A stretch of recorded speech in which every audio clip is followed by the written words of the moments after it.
আসসালামু আলাইকুম।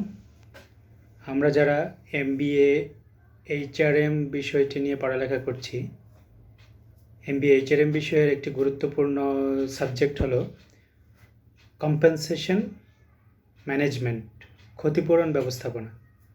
আজকে আমরা ক্ষতিপূরণ ব্যবস্থাপনার প্রথম ইউনিট পার্ট 1 চ্যাপ্টারটি সবাই মিলে একটু পড়ার চেষ্টা করব এবং বোঝার চেষ্টা করব। ক্ষতিপূরণ ব্যবস্থাপনার সংজ্ঞা। ক্ষতিপূরণ ব্যবস্থাপনার অত্যন্ত গুরুত্বপূর্ণ একটি শাখা।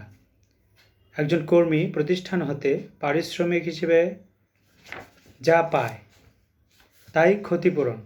সাধারণত বলা যায় যে প্রতিষ্ঠানের কর্মরত কর্মীদের বা কর্মকর্তাদের কাজ বা শ্রমের বিনিময়ে যে আর্থিক সুযোগ সুবিধা প্রদানের ব্যবস্থা করা হয় তাই ক্ষতিপূরণ ব্যবস্থাপনা।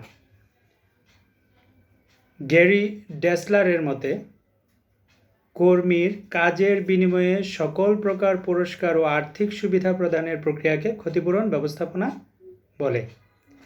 রিচার্ড হ্যান্ডারসনের ভাষায়, compensation management is the process of managing employees' financial remuneration given by the organization।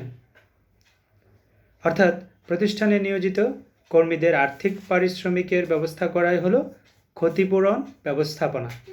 ক্ষতিপূরণ ব্যবস্থাপনার সংখ্যা বিশ্লেষণ করলে যে বিষয়গুলো পাওয়া যায় তা হলো অভিজ্ঞ শ্রমিক অনুসন্ধান ও তাদের কোম্পানিতে নিয়োজিত রাখা, শ্রমিকদের কর্মসন্তুষ্টি বৃদ্ধি করা এবং কার্যের অনুকূল পরিবেশ বজায় রাখা, শ্রমিক ঘূর্ণায়মানতা হ্রাস করা এবং শ্রমিকদের ভালো কাজের জন্য প্রেরণা ও পুরস্কার প্রদান করা।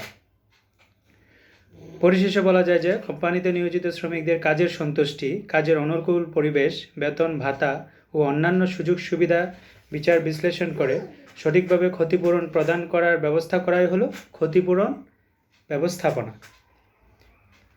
ক্ষতিপূরণ ব্যবস্থাপনার গুরুত্ব। একটি সংগঠনের সবচেয়ে গুরুত্বপূর্ণ বিষয় হলো ক্ষতিপূরণ ব্যবস্থাপনা। যে কোনো প্রতিষ্ঠানে ক্ষতিপূরণ ব্যবস্থাপনাকে গুরুত্ব দেওয়া হলে প্রতিষ্ঠান দ্রুত সাফল্য অর্জনে সক্ষম হয়। নিম্নে এর গুরুত্ব আলোচনা করা হলো। 1 নাম্বার, ন্যায্য বেতন ও মজুরি নির্ধারণ। ন্যায্য বেতন ও মজুরি নির্ধারণ ক্ষতিপূরণ ব্যবস্থাপনার ক্ষেত্রে অত্যন্ত গুরুত্বপূর্ণ। এর ফলে সকল কর্মী তাদের বেতন ও মজুরি সঠিকভাবে সঠিক সময়ে পায়। এতে করে তারা তাদের কাজে সন্তুষ্টি অর্জন করে। 2 নাম্বার, কর্মীদের মর্যাদা বৃদ্ধি।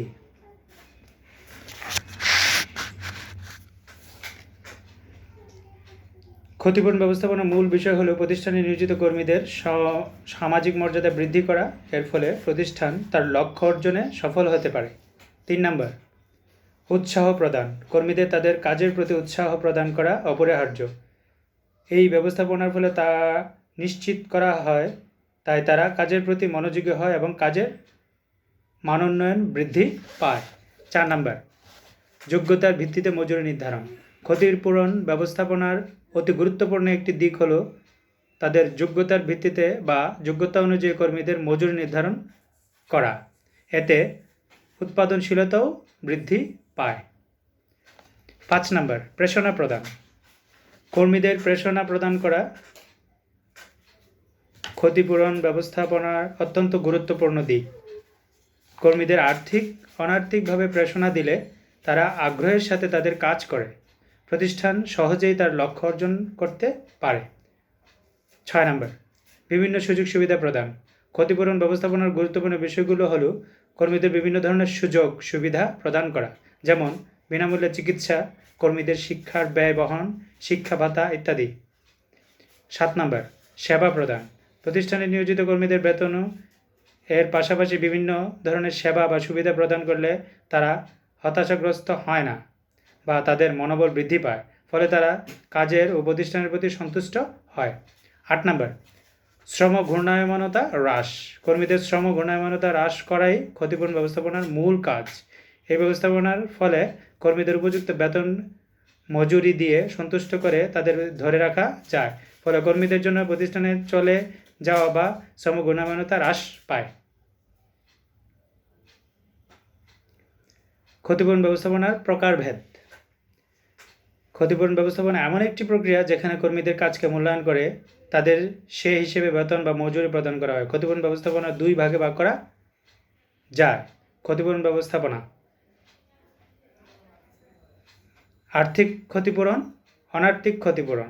আর্থিক ক্ষতিপূরণ অংশে রয়েছে: 1. অতিরিক্ত বেতন ও মজুরি, 2. বোনাস, 3. স্টক, 4. মুনাফার অংশীদারিত্ব, 5. পেনশন।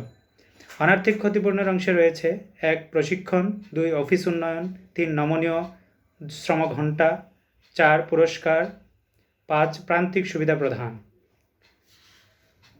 1 নম্বর ক্ষতিপূরণ। আর্থিক ক্ষতিপূরণের বর্ণনা: প্রতিষ্ঠানে নিয়োজিত কর্মীদের কাজের বিনিময়ে যে আর্থিক সুবিধা বা পারিতোষিক দেওয়া হয় তাকে আর্থিক ক্ষতিপূরণ বলে। নিম্নে আর্থিক ক্ষতিপূরণ সমূহ আলোচনা করা হলো। 1. অতিরিক্ত বেতন ও মজুরি। প্রতিষ্ঠানে যারা নিম্নস্তরে কাজ করে তাদের শ্রমঘণ্টা দৈনিক বা সাপ্তাহিক ভিত্তিতে মজুরি প্রদান করা হয়। উপরের স্তরে যারা কাজ করে তাদের মাসিক, ত্রৈমাসিক ভিত্তিতে বেতন প্রদান করা হয়। 2 নম্বর বোনাস। বেতন থেকে অতিরিক্ত অর্থ প্রদানের বোনাস বলে। বোনাস বিভিন্ন উৎসবে দেওয়া হয়ে থাকে। কর্মীদের কাজের উপর ভিত্তি করে বা প্রতিষ্ঠানের লক্ষ্য অর্জন, সফলতা ইত্যাদি বিবেচনা করে বোনাস নির্ধারণ করা হয়। 3 নম্বর স্টক। কর্মীগণ অনেক ক্ষেত্রে বাজারে মূল্যের চেয়ে কম দামে স্টক কেনার সুযোগ পায় আর সেখান থেকে তারা লভ্যাংশ পান, ফলে প্রতিষ্ঠানের লক্ষ্য অর্জিত হয় এবং কর্মীগণ তাদের সন্তুষ্টি লাভ করে। 4 নম্বর মুনাফার অংশীদারিত্ব। ক্ষতিপূরণের বিশেষ একটি দিক হলো মুনাফার অংশ কর্মীদেরকে ভাগ করে দেওয়া। কর্মীদের প্রতিষ্ঠানের মুনাফার অংশ হতে কিছু প্রদান করার মাধ্যমে উৎসাহিত করা হয় এবং এতে তাদের মনোবলও বৃদ্ধি পায়। 5 নম্বর পেনশন। পেনশন অবসরকালীন ছাড়াও একটি নির্দিষ্ট বয়স বা বছরের চাকরি ত্যাগ করার পরও দেওয়া হয়ে থাকে। পদত্যাগ করলেও কর্মীগণ এককালীন অর্থ হিসেবে এই পেনশন পেয়ে থাকে। 2 নম্বর অনার্থিক ক্ষতিপূরণের বর্ণনা। প্রতিষ্ঠানে নিয়োজিত কর্মীদের আর্থিক সুবিধা ছাড়াও মানসিক দিক দিয়ে যে সকল চাহিদা ও আকাঙ্ক্ষা পূরণ করা হয় তাই অনার্থিক ক্ষতিপূরণ। 1 নম্বর প্রশিক্ষণ। প্রশিক্ষণ যে কোনো প্রতিষ্ঠানের একটি অনার্থিক ক্ষতিপূরণ। এটি অর্থ দিয়ে নয় বরং কর্মীদের আরও দক্ষ অভিজ্ঞ করে গড়ে তোলার জন্য এই প্রশিক্ষণ ব্যবস্থা গ্রহণ করা হয়। 2 নম্বর অফিস উন্নয়ন। অফিস উন্নয়ন কর্মীদের কাজের সাথে জড়িত, কারণ অফিসের পরিবেশ কর্মীদের কাজ করার মধ্যে প্রভাব ফেলে, যেমন জানালার সাথে ডেস্ক স্থাপন, আধুনিক যন্ত্র বা ল্যাপটপ টেবিলে রাখা, এতে তারা কাজ করতে আগ্রহী হয়। 3 নম্বর নমনীয় শ্রমঘণ্টা। নমনীয় শ্রমঘণ্টা অনার্থিক ক্ষতিপূরণের একটি গুরুত্বপূর্ণ বিষয়। কখনো কখনো নির্ধারিত শ্রমঘণ্টা ছাড়াও প্রয়োজন ও উদ্দেশ্য অনুযায়ী অতিরিক্ত সময় কাজ করানো হতে পারে। এতে কর্মীরাও সন্তুষ্ট এবং প্রতিষ্ঠানও সফল হয়। 4 নম্বর পুরস্কার। পুরস্কার পেলে কর্মীরা খুশি হয় এবং উৎসাহিত হয় এবং কাজের প্রতি মনোযোগী হয়, যেমন প্রতীকী পুরস্কার, এ মাসের শ্রেষ্ঠ কর্মী এই বলে পুরস্কৃত করলে তাদের মনে ইতিবাচক প্রভাব পড়ে। 5 নম্বর প্রান্তিক সুবিধা প্রদান। কর্মীদের বেতনের পাশাপাশি অসুস্থকালীন বেতন, দুপুরের খাবার, প্রয়োজনীয় ছুটি, বিকালের নাস্তা ইত্যাদি সুবিধা দিলে কর্মীরা উৎসাহিত হয়। এখন আমরা প্রথম পার্টের দ্বিতীয় অংশে পুরস্কার বিষয় নিয়ে আলোচনা করব। রিওয়ার্ডস। পুরস্কারের সংজ্ঞা। পুরস্কার প্রধান শ্রমিক কর্মীদের কাজে উৎসাহিত করার একটি অন্যতম প্রধান প্রক্রিয়া। মজুরি, বেতন দেওয়ার পাশাপাশি তাদের ভালো কাজের জন্য স্বীকৃতি হিসেবে আর্থিক, অনার্থিক উপায়ে পুরস্কার প্রদান করা, যার ফলে তারা উৎসাহ বোধ করে। এতে তারা প্রতিষ্ঠানকে আপন মনে করে এবং সেই অনুযায়ী কার্য সম্পন্ন করে। পুরস্কার হলো এক ধরনের প্রণোদনা, অর্থাৎ কর্মীদের কাজের বিনিময়ে তাদের যে বেতন, মজুরি বা নানা ধরনের সুযোগ সুবিধা দেওয়া হয় তাকে পুরস্কার বলে। পুরস্কার বিভিন্ন ধরনের হয়, যেমন কমিশন, প্রশংসা, বোনাস, পদোন্নতি, মর্যাদা বৃদ্ধি, মুনাফার অংশ প্রদান ইত্যাদি। পুরস্কার সম্পর্কে একজন ব্যবস্থাপনা বিশারদের সংজ্ঞা নিম্নরূপ। রবার্ট ক্রাইটনার এর মতে, rewards may be defined broadly as the material and psychological payoff for performing tasks in the work place. অর্থাৎ পুরস্কার হলো এমন একটি প্রক্রিয়া যার দ্বারা কর্মক্ষেত্রে কার্য সম্পাদনের জন্য বস্তুগত ও মনস্তাত্ত্বিক পাওনা মেটানো যায়। পরিশেষে বলা যায় যে পুরস্কার হলো এমন এক ধরনের উদ্দীপক যা পেলে শ্রমিকরা ভালো কাজের জন্য উৎসাহিত ও অনুপ্রাণিত হয়, কর্মীদের দক্ষতা বৃদ্ধি করে, যার ফলে কোম্পানির উৎপাদনশীলতা বৃদ্ধি পায়। পুরস্কারের গুরুত্ব: কর্মীদের দিয়ে কাজ করানোর অন্যতম একটি মাধ্যম হলো পুরস্কার। ফলে কর্মীর দক্ষ হয়ে ওঠে ও কাজের প্রতি আগ্রহ বাড়ে। পুরস্কারের গুরুত্বসমূহ নিম্নরূপ। 1 নম্বর, মনোবল বৃদ্ধি। প্রতিষ্ঠানে নিয়োজিত কর্মীদের পুরস্কার প্রদানের ফলে তাদের মনোবল বৃদ্ধি পায় ও কাজের প্রতি আগ্রহ বৃদ্ধি পায়। এতে প্রতিষ্ঠানের উন্নয়ন ঘটে। প্রেরণা প্রদান।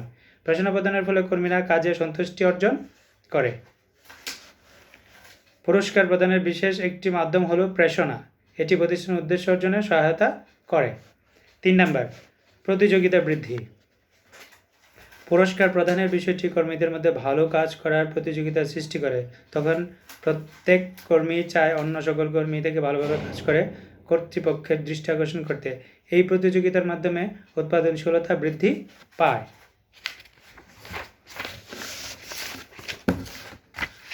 4 নম্বর, কর্মস্পৃহা বৃদ্ধি। কর্মীদের কর্মস্পৃহা বৃদ্ধির ক্ষেত্রে পুরস্কার অত্যন্ত গুরুত্বপূর্ণ। তারা চিন্তা করবে কাজ ভালোভাবে করলে পুরস্কার প্রাপ্তি হবে, তখন তারা ভালোভাবে কার্য সম্পাদন করতে আগ্রহী হবে। 5, মর্যাদা বৃদ্ধিকরণ। কর্মীকে যদি তার কাজ, দক্ষতা বা যোগ্যতা অনুযায়ী পুরস্কার প্রদান করা হয়, তবে তারা নিজেদেরকে মর্যাদাবান হিসেবে মনে করবে। এতে তাদের কাজের স্পৃহা বাড়বে, ফলে প্রতিষ্ঠানের উন্নতি সাধিত হবে। 6 নম্বর, উৎপাদনশীলতা বৃদ্ধি। কর্মীদের বিভিন্নভাবে পুরস্কৃত করলে তারা কাজের প্রতি আগ্রহী হয়, প্রতিষ্ঠানের সুনাম বৃদ্ধি পায়, এর ফলে উৎপাদনশীলতাও বৃদ্ধি পায়। 7 নম্বর, মুনাফা বৃদ্ধি। প্রতিষ্ঠান উৎপাদন বৃদ্ধি পেলে মুনাফা অর্জনও বৃদ্ধি পায়। তাতে কর্মীদের বেতন কাঠামোতেও পরিবর্তন আসে, আর এই সব কিছু সম্ভব কর্মীদের পুরস্কৃত করার মাধ্যমে। 8, একঘেয়েমি দূরীকরণ। প্রতিষ্ঠান কর্মীদের পুরস্কার প্রদান করলে তাদের কাজের প্রতি একঘেয়েমি দূর হবে, কারণ তারাও অনেক সময় এবং কাজ করতে করতে বিরক্ত হয়ে যায়। তাই তাদের পুরস্কৃত করলে তারা সন্তুষ্ট হবে। 9 নম্বর, নিরাপত্তা নিশ্চিতকরণ। কর্মীদেরকে পুরস্কৃত করলে অনেক ক্ষেত্রে তারা নিজেদের নিরাপদ মনে করে, আবার তারা ভাবে যে তাদের চাকরি বা কাজ থেকে বের করা হবে না। এই ভেবে তারা আরও আগ্রহী হয় ও মনোবল বাড়ে। 10 নম্বর, জীবনযাত্রার মান বৃদ্ধি। জীবনযাত্রার মান বৃদ্ধিতে পুরস্কার অত্যন্ত গুরুত্বপূর্ণ। এতে তারা বিভিন্ন ধরনের আর্থিক, অনার্থিক সুযোগ সুবিধা পেয়ে থাকে। পুরস্কারের প্রকারভেদ। পুরস্কার এমন একটি প্রক্রিয়া বা উপাদান যার ফলে কর্মীরা কাজের প্রতি প্রেষিত হয়, কারণ পুরস্কার পাওয়ার আশায় কর্মীরা দ্রুত প্রতিষ্ঠানে কার্য সম্পাদন করে ফেলে। এই পুরস্কারকে বিভিন্নভাবে ভাগ করা যায়, যেমন নিম্নে পুরস্কারের প্রকারভেদ দেওয়া হলো। পুরস্কার: অভ্যন্তরীণ পুরস্কার, বাহ্যিক পুরস্কার, আর্থিক পুরস্কার, অনার্থিক পুরস্কার, কার্যভিত্তিক পুরস্কার, সদস্যভিত্তিক পুরস্কার। অভ্যন্তরীণ পুরস্কার: বেতন বা মজুরির বাইরে কর্মীদের দক্ষতার সন্তুষ্টি হয়ে তাদের এক ধরনের পুরস্কার প্রদান করা হয়, যেমন সিদ্ধান্ত গ্রহণে অংশগ্রহণ, কর্মীদের কাজে স্বাধীনতা প্রদান, উন্নত মানের কাজে কর্মীদের নিয়োগ করা ইত্যাদি। এগুলি অভ্যন্তরীণ পুরস্কার। বাহ্যিক পুরস্কার: অভ্যন্তরীণ পুরস্কার ছাড়া কর্মীদের যে অন্যান্য সুযোগ সুবিধা দেওয়া হয় তাকে বাহ্যিক পুরস্কার বলে, যেমন পদোন্নতি, প্রান্তিক সুবিধা, প্রয়োজনীয় অর্থ ইত্যাদি। 3 নম্বর, আর্থিক পুরস্কার। আর্থিক উপায়ে কর্মীদের যে পুরস্কার দেওয়া হয় তাই হলো আর্থিক পুরস্কার। অর্থাৎ কর্মীদের শ্রমের বিনিময়ে প্রধান ভিত্তি হলো আর্থিক পুরস্কার, যেমন মজুরি ও বেতন, ছুটি সহ বেতন, মুনাফার অংশ, বোনাস, পেনশন ইত্যাদি। অনার্থিক পুরস্কার: আর্থিক নয় এবং মানসিকভাবে যে চাহিদা বা প্রয়োজন মেটানো যায় তা হলো অনার্থিক পুরস্কার, যেমন জরুরি ছুটি, প্রশিক্ষণ, অফিস উন্নয়ন, নমনীয় শ্রমঘণ্টা, শিশু পরিচর্যা, ভালো কাজের প্রশংসা বা বাহবা ইত্যাদি। 5, কার্যভিত্তিক পুরস্কার। প্রতিষ্ঠানে নিয়োজিত কর্মীদের কাজের উপর ভিত্তি করে তাদের কাজ বিবেচনা ও মূল্যায়ন করে যে পুরস্কার তাদের দেওয়া হয় তাকে কার্যভিত্তিক পুরস্কার বলা হয়। এক্ষেত্রে তাদের কাজকে গুরুত্ব দেওয়া হয়। পুরস্কার স্বরূপ বা যা দেওয়া হয় তা হলো কমিশন প্রদান, উৎসাহ বোনাস, ভালো কাজের জন্য পুরস্কার, গ্রুপ বোনাস ইত্যাদি। 6 নম্বর, সদস্য ভিত্তিক পুরস্কার। প্রতিষ্ঠানে কর্মরত কর্মীদের সদস্য হিসেবে বিবেচনায় নিয়ে যে পুরস্কার দেওয়া হয় তা হলো সদস্য ভিত্তিক পুরস্কার, যেমন মুনাফার অংশ প্রদান, ক্লাবের সদস্যপদ দেওয়া, প্রতিষ্ঠানের যানবাহন ব্যবহার করা ইত্যাদি।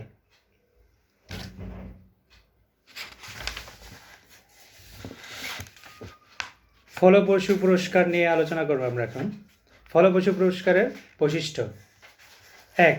নমনীয় ফলপ্রসূ পুরস্কার অন্যতম একটি বিশেষ বৈশিষ্ট্য হলো পুরস্কার ব্যবস্থা হবে নমনীয়। একই পুরস্কারের সবসময় দেওয়া হলে কর্মীরাও অস্বস্তি বোধ করে, তাই তাদের কাজের উপর দক্ষতার উপর ভিত্তি করে পুরস্কারের ব্যবস্থা করা উচিত। 2 নম্বর, প্রতিষ্ঠানের ব্যয় হ্রাস। সাধারণত পুরস্কার এমন হতে হবে যাতে কর্মীরাও এতে উৎসাহিত হয় এবং প্রতিষ্ঠানের কোনো ক্ষতি না হয়, কারণ পুরস্কারের জন্য যদি অত্যধিক ব্যয় হয় তবে প্রতিষ্ঠানের আর্থিক সক্ষমতা প্রশ্নবিদ্ধ হবে। 2 নম্বর। 3 নম্বর, পুরস্কারের বহুমুখীকরণ। প্রতিষ্ঠানের কর্মীদের অভিরুচি, প্রয়োজন, কাজের ধরন, প্রতিষ্ঠানের লক্ষ্য ইত্যাদি বিবেচনা করে একই মানের পুরস্কারের বেলায় বিভিন্ন ধরনের পুরস্কার দেওয়া যেতে পারে, তবে পুরস্কারের ভিন্নতার কারণে যেন কোনো স্বজনপ্রীতি না হয় তা নিশ্চিত করতে হবে। 4 নম্বর, কর্মের রুচি ও চাহিদা। প্রতিষ্ঠানে নিয়োজিত কর্মীর রুচি ও চাহিদা অনুযায়ী পুরস্কার ব্যবস্থা করা উচিত, এর ফলে কর্মীদের কর্মস্পৃহা বৃদ্ধি পায়। 5. সর্বজনীন। প্রতিষ্ঠানে যে কোনো স্তরে কর্মরত কর্মীদের পুরস্কার প্রদানের সময় ধর্ম, বর্ণ, গোত্র নির্বিশেষে সকলের প্রতি লক্ষ্য রাখতে হবে। পুরস্কার যাতে সার্বজনীন হয়। কোনো পুরস্কার নিয়ে কোনো কর্মীর সাথে যাতে অন্যায় না হয় সেদিকে খেয়াল করে পুরস্কার প্রদান করতে হবে। 6 নম্বর, সুবিচারমূলক সুবিধা প্রদান। প্রতিষ্ঠানে নিয়োজিত কর্মীদের পুরস্কার প্রদান যাতে সুবিচারমূলক হয় তার ব্যবস্থা করা দরকার। সুবিচারমূলক আর্থিক ও অনার্থিক সুবিধা কর্মীদের মনে প্রতিষ্ঠানের জন্য আগ্রহের বাড়িয়ে তোলে। পুরস্কার প্রদানের ভিত্তি। যে কোনো প্রতিষ্ঠানে পুরস্কার প্রদান অত্যন্ত গুরুত্বপূর্ণ বিষয়, এর ফলে কর্মীরা প্রভাবিত হয়, ফলে সব দিক বিবেচনা করে পুরস্কার প্রদান করতে হবে। নিম্ন পুরস্কার প্রদানের ভিত্তিসমূহ আলোচনা করা হলো। জটিল কার্য সম্পাদন। প্রতিষ্ঠানের কর্মীকে পুরস্কার প্রদানের সময় যাচাই করতে হবে যে কর্মী জটিল কাজ দ্রুত সম্পাদন করতে পারে কিনা, কারণ অনেক সময় হঠাৎ করে এমন কিছু কাজ আসে যা সব কর্মী করতে পারে না, তাই যে এই কাজটি করতে পারবে তাকে সেই হিসেবে পুরস্কৃত করতে হবে। অধিক সময় প্রদান। প্রতিষ্ঠানে কোনো কাজ কঠিন হলে বা কাজ করতে সময় বেশি লাগলে সেক্ষেত্রে কর্মীকে সময় দেওয়া উচিত। সাধারণত কাজ করতে যত সময় লাগে জটিল কাজ সম্পন্ন করতে তার চেয়ে বেশি সময় প্রয়োজন, তবে কাজ দক্ষতার সাথে নির্ভুলতার সাথে সম্পাদন সম্ভব হবে। 3 নম্বর, কার্য মূল্যায়ন প্রক্রিয়া। যে কর্মীকে যে কাজ সম্পন্ন করতে দেওয়া হয়েছে সে কাজ সে করার পর কর্মীর কাজকে মূল্যায়ন করে পুরস্কার প্রদান করতে হবে। কার্য মূল্যায়ন প্রক্রিয়া পুরস্কার প্রদানের বিশেষ একটি ভিত্তিস্বরূপ। 4. ওভারটাইম। প্রতিষ্ঠান নির্দিষ্ট কর্মঘণ্টার অতিরিক্ত কাজ করালে কর্মীদের ওভারটাইম প্রদান করতে হয়, তাই ওভারটাইমকে পুরস্কার প্রদানের একটি ভিত্তি হিসেবে বিবেচনা করা হবে। বাড়তি কাজ। 5 নম্বর, বাড়তি কাজ। প্রতিষ্ঠানের কর্মীদের একটি কাজ করতে দেওয়া হলে হঠাৎ যদি আরেকটি কাজ চলে আসে তবে সময় বেশি লাগে, তখন অধিক সময় পর্যন্ত তাদের কাজ করতে হয়, তাই সেই অতিরিক্ত কাজের জন্য কর্মীদের পুরস্কৃত করা উচিত, এতে করে তারা কার্য সন্তুষ্টি অর্জন করতে পারে। 6. কার্য উদ্যম। প্রতিষ্ঠানের সকল কর্মী সব কাজ পারে না, কিন্তু তারপরও যেন কোনো কাজ থাকলে না পারলেও তারা যদি চেষ্টা করে তবে তাদের এই প্রচেষ্টা ও উদ্যম লক্ষ্য করে তাদের পুরস্কার দিতে হয়, অর্থাৎ কাজের প্রতি ইতিবাচক মনোভাবকে পুরস্কার প্রদানের বেলায় বিবেচনা করতে হবে। কর্মীর অভিজ্ঞতা। পুরস্কার প্রদানের ভিত্তির অন্যতম দিক হলো কর্মীর অভিজ্ঞতা। কোনো কর্মীর কীরূপ অভিজ্ঞতা রয়েছে তা যাচাই করে কর্মী পুরস্কৃত করা হয়। 8 নম্বর, কর্মীর দক্ষতা যাচাই। প্রতিষ্ঠানের প্রতিটি স্তরে কোনো কর্মী কতটুকু দক্ষ তা যাচাই করে পুরস্কার প্রদান করা হয়, অর্থাৎ দক্ষতাও পুরস্কার প্রদানের একটি ভিত্তি। সুতরাং বলা যায় যে প্রতিষ্ঠানের প্রতিটি কর্মীকে এমনভাবে পুরস্কৃত করতে হবে যাতে তাদের কর্মস্পৃহা বৃদ্ধি পায় এবং প্রতিষ্ঠানের উৎপাদনশীলতা বৃদ্ধির মাধ্যমে লক্ষ্য অর্জন ত্বরান্বিত হয়। এখন আমরা আলোচনা করব ক্ষতিপূরণ পদ্ধতি নিয়ে। Compensation system. ক্ষতিপূরণ পদ্ধতি কেমন হবে? ক্ষতিপূরণ পদ্ধতি একটি প্রতিষ্ঠানের বিভিন্ন বিষয়ের উপর নির্ভর করে থাকে। প্রতিষ্ঠান তার আয়ের কত অংশ কর্মীদের আর্থিক দাবি ও সেবার জন্য ব্যয় করতে ইচ্ছুক তার উপর নির্ভর করে ক্ষতিপূরণ পদ্ধতি কী হবে। কর্মীদের পারিশ্রমিকের মতো দাবিগুলো সরাসরি অর্থ বা দ্রুত অর্থে রূপান্তর করা যায় এমন কোনো পদ্ধতিতে প্রদান করা হয় যাতে কর্মীগণ বাজার থেকে দরকারি সকল পণ্য বা সেবা ক্রয় করতে সমর্থ হয়। আর্থিক সুবিধাসমূহ দুইভাবে প্রদান করা হয়। প্রথমটি হলো উপার্জিত আয়ের একটি অংশ বর্তমান সময়ে প্রদান করা এবং দ্বিতীয়টি হলো ভবিষ্যতের জন্য একটি অংশ রেখে দেওয়া যা চাকরি শেষে প্রদান করা হয়ে থাকে। অনেক সময় প্রতিষ্ঠান নিজেই পণ্য বা সেবা বিক্রয় করে থাকে। এতে কর্মীরা কর সংক্রান্ত সুবিধা পায়, আবার কর্মীদের এমন কিছু সেবা প্রদান করা হয় যার মূল্য নিয়োগকর্তা বহন করে থাকে। ক্ষতিপূরণ পদ্ধতি। ক্ষতিপূরণ পদ্ধতির একটি ছক আমি এখন আলোচনা করছি। ক্ষতিপূরণ পদ্ধতি: প্রত্যক্ষ ক্ষতিপূরণ, পরোক্ষ ক্ষতিপূরণ। প্রত্যক্ষ ক্ষতিপূরণের অংশে রয়েছে মূল ভিত্তিক পারিতোষিক, মেধাভিত্তিক পারিতোষিক। মূল ভিত্তিক পারিতোষিক আবার দুই প্রকার: বেতন, মজুরি। মেধাভিত্তিক পারিতোষিক আবার দুই প্রকার: প্রণোদনামূলক পারিতোষিক, দীর্ঘমেয়াদী পারিতোষিক। প্রণোদনামূলক পারিতোষিকের মধ্যে রয়েছে বোনাস, কমিশন, লভ্যাংশে অংশগ্রহণ, স্টক ক্রয়ের সুযোগ। আর দীর্ঘমেয়াদী পারিতোষিকের মধ্যে রয়েছে সঞ্চয় পরিকল্পনা, স্টক ক্রয়, বার্ষিক বৃদ্ধি। পরোক্ষ ক্ষতিপূরণের অংশের বর্ণনা করছি আমি। মালিক কর্তৃক কর্মসূচি, আপৎকালীন ফান্ড হতে সহায়তা ও উপযোগী কার্যক্রম ব্যবস্থা। মালিক কর্তৃক কর্মসূচি কী কী? চিকিৎসা, বীমা, জীবন বীমা, পেনশন, অক্ষমতা আয়, সামাজিক নিরাপত্তা। আপৎকালীন ফান্ড হতে সহায়তা হচ্ছে অবকাশ, ছুটি, অসুস্থ ছুটি। উপযোগী কার্যক্রম ব্যবস্থার বিষয়গুলো হলো অবকাশ সুবিধা, বিনোদন সুবিধা, গাড়ি, বিনা খরচে খাওয়া, আর্থিক পরিকল্পনা। প্রত্যক্ষ ক্ষতিপূরণ এবং পরোক্ষ ক্ষতিপূরণের বিষয়গুলো আমরা ছক আকারে আলোচনা করে নিলাম।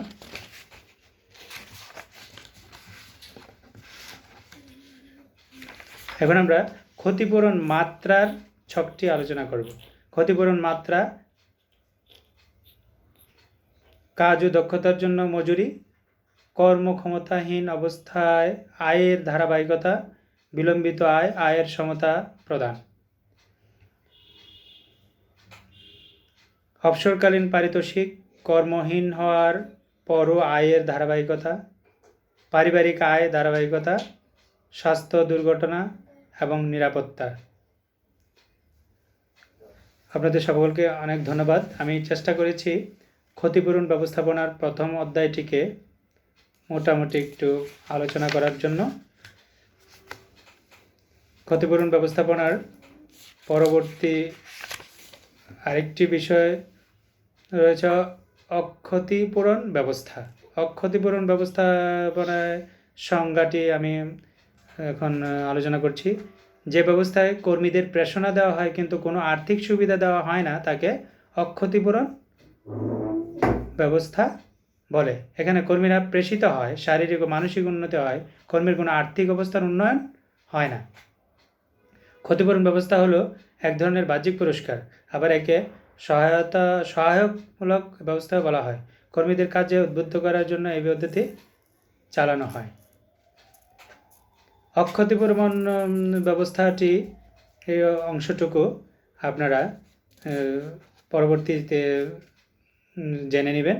আশা করি আমার এই আলোচনায় যারা শিক্ষার্থী রয়েছেন এবং যারা HRM-এ কর্মরত রয়েছেন HR হিসেবে তারা অনেক উপকৃত হবেন এবং পরবর্তী HRM এর যে বিষয় যেগুলো আছে আমরা ওগুলো সবাই আলোচনা করে তারপর বোঝার চেষ্টা করব। আপনাদের সকলকে ধন্যবাদ। আল্লাহ হাফেজ।